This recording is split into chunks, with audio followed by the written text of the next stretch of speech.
Yo, bro, hope you're doing well. Essentially, this video we're going to be talking about motivation because I'm on a trip in Bali right now. It's just for work. Let me show you. Boys, it's actually beautiful, I can't lie. But essentially, I wanted to speak about motivation because I've been doing coaching calls and stuff while I'm here because I love working. And the topic of how do I stay motivated and how do I get over these sort of mental blocks of procrastination, it has come up again and again with literally hundreds of video editors that I've spoken to. So I wanted to tackle it today. And just for context, for anyone that doesn't know who I am, this is my portfolio. I've worked with like huge names, guys with 10, 20, 30 million subscribers. This is my Twitter, 8,000 followers. I'm one of the larger editors in the space, and this isn't even an ego thing. It's just me saying that I kind of know what I'm talking about, I guess. I've been doing this for about 3 years. You can see here, February 2021. This creation of my Twitter account actually lines up perfectly with my first commission. It was for $5 in 2021, and now I'm charging over $1,000, and that took me 3 years. So the beautiful thing about me being able to teach, so the videos that you watch from me, if you go on my channel, there's more videos like these where I teach video editors. The beautiful thing is that what took me 3 years, which I would say is relatively fast compared to a lot of people, to get to like the 10K per month. My best month was 13K from video editing alone. The beautiful thing is I know how to teach people how to do it in less time. I can get people to do it within like 6 to 12 months. That's not 16, that's the 6. While this is shorter, there's going to be some people that listen to this and part of their brain got discouraged from hearing this. 6 to 12 months is a long time. But the thing is, I'm not going to lie to you. I'll be so raw, I'm not interested in me selling you a 30-day program in order to become a full-time editor. This is possible. I've helped people do this. It is possible, but the reason I'm not sharing how to make a full-time, like how to make 10K per month in 30 days, or like you've probably seen videos like that in the editing space. I'm not someone that's going to do that because this isn't probable. More likely than not, if you are going on the current trajectory that you are on right now, which is you being a video editor, you're watching my videos, you're grinding out, even if you don't join my paid program and shit, like this is more a result, like 30 to 90 days is more the result that I get the boys in the private stuff. But if you are someone that just watches my YouTube, I'll be real, like I know how to cut down from around 3 years to around 6 to 12 months. This is a lot quicker, but this is more realistic for you. And you're going to hate me for saying that just because you want to go watch the top 5 AI tools to make 10K per month. The problem with this is that you need to maintain your workload and your work output throughout that time. You're not going to get to, let's say, 10K per month because this is like the magical number that everyone talks about. You're not going to get here if you're working like 1 day a week and you're working like 30 minutes on that 1 day. So you need to be able to do a lot of work, and that requires motivation. Motivation is just wanting to do something. You will make a lot more money if you like what you are doing. If you like video editing, you will make more money video editing. And you've got to love all the parts of it. You've got to love the actual editing. You've got to love the business part of it. You've got to love the marketing. You've got to love the branding. You've got to love the client communication. When you have motivation in these areas, making money becomes so much easier. A lot of people will say that, but what about discipline? What about when you don't have motivation? And to this I say, why would you want to rely on discipline when we can love the thing that we're doing? Because who do you think would make more progress? Let's say this is your sort of mood, right? And this is how you're normally feeling. If there were two people, who do you think would make more progress? The guy that's, okay, his motivation's super low, but he'll use discipline and he'll just get the work done, and maybe one day he's kind of motivated. He'll use discipline and he hates his life while doing it. Or is it going to be the guy that loves what he does? Sure, one day he might have a low day, and that's normal. What I'm saying is, not every day you're going to be motivated. And on those days, we can use discipline, we'll get the work done, and then the next few days we're motivated again. Who do you think will make more progress? The guy that actually loves what he does, like this is his mood, look how high his mood is, versus the guy that literally hates his life and he's trying to make more money and he's using discipline and is like, I find it so silly how the people that tell me that I shouldn't be using motivation, I should be relying on discipline, they're the same editors that are broke. And this isn't even me trying to be rude, but I promise you, every single guy that makes money loves it in some sense or another. Sure, there's down days, there's days that we feel like shit and then we lose discipline. But these people that say motivation isn't important, a lot of the time they're broke. I'll keep it real, so don't listen to them. It is good to have motivation. Essentially, motivation in your brain is measured as this. When there's high reward, which is measured in dopamine, and low effort, which is measured in pain. High dopamine, what that means is there is lots of reward. You get lots of reward for your brain, and think about this primarily. What would feel rewarding to our brain? Social interaction. The feeling of being around other people is a very, very dopaminergic activity. The reason being, think about back like thousands of years ago. If you were alone, if you did not have social interaction, if you were away from the tribe, a lot of the time that meant you would probably die. You have less resources, you have no safety. When you sleep at night, someone could come kill you and you wouldn't know. So having social interaction and knowing like, oh, this person can stay awake while I'm asleep and like we'll all share resources, this was necessary for survival. So our brain has kind of said, okay, release dopamine during that point so that we know that this is a good thing. That's why when you go out with your friends and you all just go out to eat, it feels amazing. So this is something that releases dopamine. Exercise is another thing that releases dopamine. Like it releases endorphins, it releases like dopamine, makes you want to exercise more. There's also things that, if you've probably heard about dopamine and dopamine detoxing online, the idea of like, oh, video games also release dopamine. Fats and sugars, so certain foods, release more dopamine. Porn releases dopamine. So there's like societally healthier and unhealthy dopamine sources. The problem is your brain has no idea between the difference between these two. All it sees is a 1 and 0. Is dopamine there or is it not? So if you get dopamine from social interaction, okay, cool, your brain loves it, it knows to do it next time. Dopamine is like the happy hormone. It's like, okay, cool, so we get happy when we do this, let's do that next time.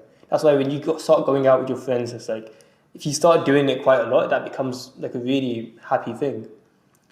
Your brain doesn't know the difference between this, the happiness it gets from this, and the happiness it gets from having a sugary meal. Your brain optimizes for dopamine, so it wants to do some of these activities. And remember what we said before, it will optimize also for lowering effort. If it can get the same amount of dopamine or more from less pain, from less effort, then it will choose that thing. That's why it becomes so much easier to get addicted to these things, video games, sugar, porn, than something like this. Because to play a video game, all you have to do realistically, just think about this. You turn on your PC, so that's one step. You put your password in, and then you click a button, which is on your like little taskbar, and now your game's open. But to do a social interaction, you've got to like message your friends, and then you've got to like get ready, and then you've got to choose a place, and then you've got to actually meet them, and then like you're thinking like logistics. Okay, maybe I need to get a taxi, or do I walk? Now you're doing like some cost analysis because you're thinking, is it worth the taxi ride, or do I just ask my parents to take me? And then you actually have to get there. And then you figure out what you're going to do, and then you enjoy it, and then it's like you start enjoying yourself because now you're paying for it. It's like there's all these steps in order for you to get social interaction. So when you realize that you can just do this for the exact same dopamine, your brain is going to choose this. The reason this becomes scary with the content that's going out now is this exact same concept happens to the content that you're consuming. Your brain has a desire. It wants dopamine from, let's say, achieving a goal. Your goal, let's say, is 10K per month. Let's say 5 to 10K. Because honestly, 5 to 10K is like the sweet spot where you can basically travel wherever you want. You're buying stuff without looking at price tags. There's people that you love, your parents, your mother, when she needs to buy shopping, like you just tell her, like, Mom, it's cool, like I'll pay for it. So 5 to 10K per month is the drive. I would say most people here, if you're watching this right now, bro, you probably want 5 to 10K per month. Fuck, that's my ad block, my bad. Now your brain, remember, will also optimize for reducing pain, for reducing effort. So if your brain starts seeing that, okay, there are two options for us to make this money. There's some random brown guy on the internet saying that it will probably take 6 to 12 months, possibly shorter, but this is where I should set my expectation. And then you also have a guy saying that you can do it in 30 days, which is possible, but he's telling you you're going to do it literally without trying, working 20 minutes a day. I know guys that can literally get up to 5 to 10K per month within 30 days. They grind. When I tell you they are literally working like 6 to 10 hours a day of deep work, not this bullshit of just scrolling around. They're working in deep work. They can get in like 30 days, and that's possible. But for someone to say like, oh, do it in 30 minutes a day with like this one AI tool, and like all you have to do is just like you just have to like learn this one shortcut and you make lots of money. It's like that's not how it works. So people will tell you these things. Which side requires less effort? Of course, it's the guy that's promising you how to make 10K per month from 5 AI tools, isn't it? Or how to make full-time income within fucking 20 minutes. Like, that's the bullshit that they're telling you. And you know deep down that it doesn't work. But how strange is it that there's so many editors that still watch these videos? The reason being, these creators, these frauds, these assholes, they've optimized for this equation. They're promising the same reward, the same amount of dopamine that they're getting from here, but they've lowered the pain. They've made it seem so easy. And while I'm not going to say it's horribly hard to make money in video editing, because the truth is, if you're doing the right things, it's not that hard. And I sound like an asshole saying that, but you're watching this, you're probably someone that would appreciate me telling you it. Like, it's not that hard as long as you're doing the right things. My goal with my channel is I want to show you the right things to do. That's why I teach about portfolio. That's why I teach about how to have like the right mental models, how to approach editing as a business. I hope you appreciate it. So you need to understand that your brain's basically been fucked by all these guys telling you how to make money quickly. You need to reprogram your mind to realize that the shit you're doing is going to be hard. Society has told you, but not even society, it's just like the content that you watch. I'm assuming that if you watch my content, you watch a lot of like finance videos, even like self-improvement, or just generally like you watch the content of ambitious people, and that's got it into your head to say that it will be easy. You need to reprogram your mind to realize that it probably won't be easy. And this is why. Your brain optimizes for this, and we mentioned that this is effort, right? I mentioned effort, but it's more perceived effort, because there is the objective difficulty of a task, and there is how your brain perceives that effort. So it might feel like it's hard, but it might not actually be that hard. Let me give you an example. You probably have like some sort of hobby or skill or like some task that you were once set. Sorry, I fucking spat at you, bro, my bad. You probably had some task that you were once set and it seemed really difficult. Maybe it was a project that you thought was like, oh shit, this is huge. And you spend ages kind of putting that project off because it felt extremely hard and your brain just kind of tried to run away from it. But then you muster up the discipline to start doing the task. And then maybe 10, 20, 30 minutes in, you're like, okay, it's hard, but it's not as bad as I thought. And then you finish the task and you look back at the work that you produced and you're like, oh shit, this was a lot easier than I thought. I've actually created something pretty awesome here. But how strange is it that at first your brain saw it as this huge task? That's the perceived effort that your brain sees. So how hard your brain sees the task as. Remember, your brain is a thing on its own. Your brain will tell you certain things, but you need to realize that just because your brain tells you something, that doesn't mean it's objectively true. And this sounds like weird as fuck, I know, but this is a really autistic way that I've found that helps me. So your brain sees everything in perceived effort. And I want to give you a perceived effort to time graph. What this means is how your brain feels about a task as time goes on. I want to go through you doing a project. So let's say you're thinking about a task and you've thought about this project. So you're like, okay, I'm going to start on this video. I'm going to do a practice edit. I'm going to start outreaching. You've got a big task in front of you. You're waiting to do it. And the longer that you wait, the higher the perceived effort feels. It feels as though the thing is harder. You've probably had a time where you come back from school or you come back from outside and you tell yourself you're going to edit.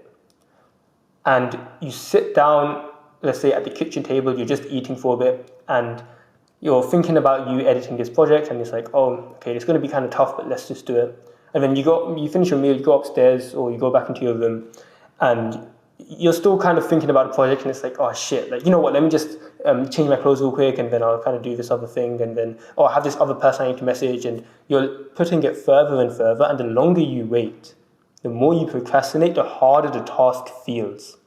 And then it comes down to 8, 9 p.m. and you haven't even started. And you're about to have another late night, you're about to do another all-nighter, fuck yourself up for the next day where you look like a zombie. So the longer that we procrastinate, the harder it feels. So we're going to show that on this graph where we procrastinate, perceived effort continues to go up. And when you decide to finally do the task, there's something called activation energy. What this means is you kind of have to use that discipline. You kind of have to just be like, oh fuck it, I'll just do it. Do it for 5 minutes. So I started harassing my mic, my bad. You kind of tell yourself that you'll do it for 5 minutes. And it's like, you kind of just have to push yourself. It's horrible, but for that first 5 minutes, it feels like you need that kick up the arse. That is this. For the first maybe 5 minutes, it feels horrible. And we call this the activation energy. It's how much effort you need to put in just to get started. But what you realize is, once you get started, it goes down. The perceived effort of the task goes down. Why? Because you realize that it wasn't actually as bad as you thought it to be. You thought it was going to be this hard. And you were like, oh my God, this is such a long project. How am I going to get started? You know, fuck it, I'll just do it. Oh my God, this is really bad. You'll start on the project. Your creativity starts flowing. You're getting into flow. And you're like, oh shit, this is actually kind of fun. So when you finish that project, and awesome, you're done. Now it's time for the next project. You've got another video to do. Maybe if you haven't got a client, you're doing another practice edit. But a project nonetheless. So you're waiting, you're procrastinating. Still procrastinating. Come on, bro, you told yourself you're going to do it. And then you finally muster up the discipline. You force yourself to do it and you use your activation energy. You realize it's not as bad as you thought and you do it again and again. Now realize how the level of perceived effort has stayed very similar throughout this time. This means that it's not getting easier. It still feels like shit every single time you start a project. What I've found has worked extremely well for me is so we still have the first thing where we're procrastinating, we do a project, we have the activation energy, and we realize it's easier than I thought. Once you finish the project, if you can minimize the time delay, so let's say you've only procrastinated for this much time rather than this much time, it still takes activation energy. And you still have that moment where it's like, oh, this is easier than I thought. And notice how your perceived effort of the task, so before you felt like it was this hard, but now you think that it's this hard. Your perceived effort has gone down, it feels easier. Your brain does not register the task as difficult. You're still getting the same reward. The video is still getting done, but it doesn't feel as hard. So your brain is sort of thinking like, okay, this thing isn't as bad. Let's say you do it again. Instead of procrastinating for a lot of time, you just do the task. You do this enough times. I've shown 3 here, but it's over a longer time horizon. Maybe it might take you a month of just doing project after project. After enough time, the perceived effort becomes so low that all you need is this much energy to just activate the task, activate yourself to kind of do the work, and that's all you need. While it used to feel like some huge task, now it's almost second nature. So the way we make something feel easier, in a weird way, is just by doing more of it in a smaller time period. Because if you were to try, let's say you managed to pull your baseline down, you managed to do so many projects with such a minimal time delay. So this is time delay, how long you have between projects. Let's say that you got on a roll, but then you start procrastinating again. It goes up, it goes up, it goes up. And then you have to do the exact same thing of activation energy, you go down, unless you procrastinate again and again. So this is essentially what happens. And in order to fix this, so you probably have this as well, where you feel as though you do a project, you feel motivated, cool, you do it, and then you kind of get scared for the next one and you wait like another 3, 4, 5 days to start the next one. And then it feels overwhelming. It's only when you wait, it feels overwhelming. The way to fix it is honestly, just do the fucking task one time, and once you're finished, do another task, and just get yourself into what's called momentum. That's all this is. This is a way to visualize momentum. If you want to stay motivated as a video editor, and this applies to every area of life, because I've used the same method for the gym, I've used the same method for like literally social skills as well. I found that I'm in Bali right now, so like I literally go like cafes, I go to co-working spaces, I go to like high-end gyms and stuff. Well, that's what I'm going to be doing today. Even with something as strange as like cold approaching, which is like you just go to random people and speak to them. A lot of people talk about cold approaching in terms of women. It works with women and with like guys. Like just going up to a random guy and being like, "Yo, bro, like what you're doing seems super interesting. What is that?" It's the same way that you would do with a girl. It's like, "Oh yeah, like that seems interesting," and like you start talking like that. It takes a certain amount of activation energy. You have probably felt this before when you're out with your friends or something, and there's like some fine ass girl who you want to speak to.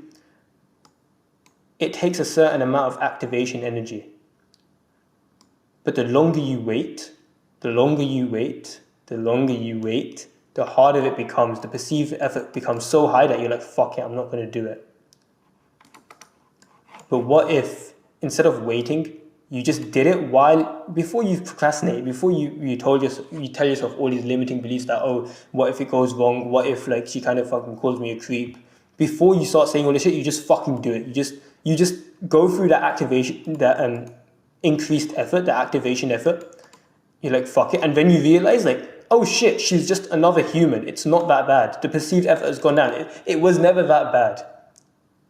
But if you wait again after speaking to a girl and you wait another fucking like 4, 5 weeks, probably months, probably like a whole year to speak to another like girl, another fucking human again, it still feels really hard. And you still have to do it, go through so much effort before having that realization like, oh, it wasn't that bad. But what if, instead of you waiting all that time, you did a cold approach, cool, it felt easier. And within the next 20 minutes, you did another one. And then within the next 5 minutes, you see another person that seemed quite interesting and you get them to join their conversation. And it's like, oh shit, okay, cool. And you get to a point where it literally feels like second nature. You're in what's called social flow state. It's when you're like that social butterfly where you're literally going to a random person, you're like, yo, that looks interesting, and you're just calling some other person over, and then this other person joins and you're just having like a really good conversation with them, and it doesn't feel hard anymore. But literally an hour ago, you were like there fucking neurotically on your phone, trying to not jump in a conversation, struggling to make eye contact with anyone. You've done that because you kept momentum. So it works with social skills, works with the gym. So it's hard to go once, but if you just tell yourself like, okay, I'm going to go today, tomorrow, even if it's a shit workout, I'm still going to go, day after, I'm still going to go. For guys that get consistent in the gym, when you realize that they stop being as consistent, which has happened to me again and again, we'll be consistent. We do this so it feels super easy.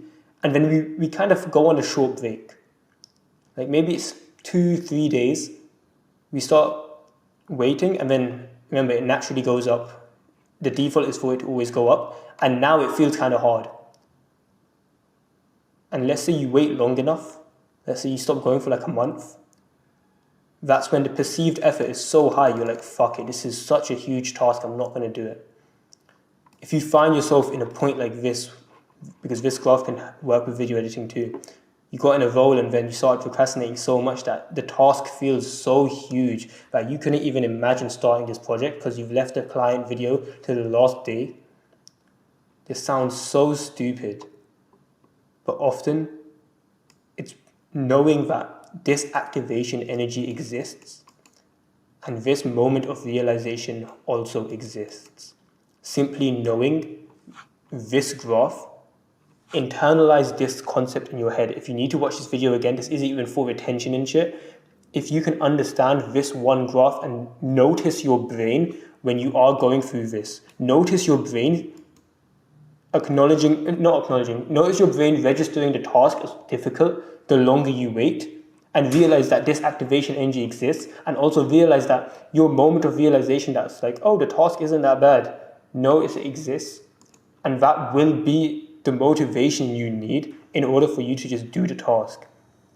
People mention discipline. Discipline is just learning how to find motivation. And then realize that you can't wait too long before the next task. So once you build a momentum, that's when shit just becomes easy. Don't leave too much of a time delay between video editing projects. But yeah, boys, that is how to stay motivated. I can't be asked doing a call to action. Like, subscribe, do all the YouTube shit if you want. I don't really give a fuck. Love you. Mwah.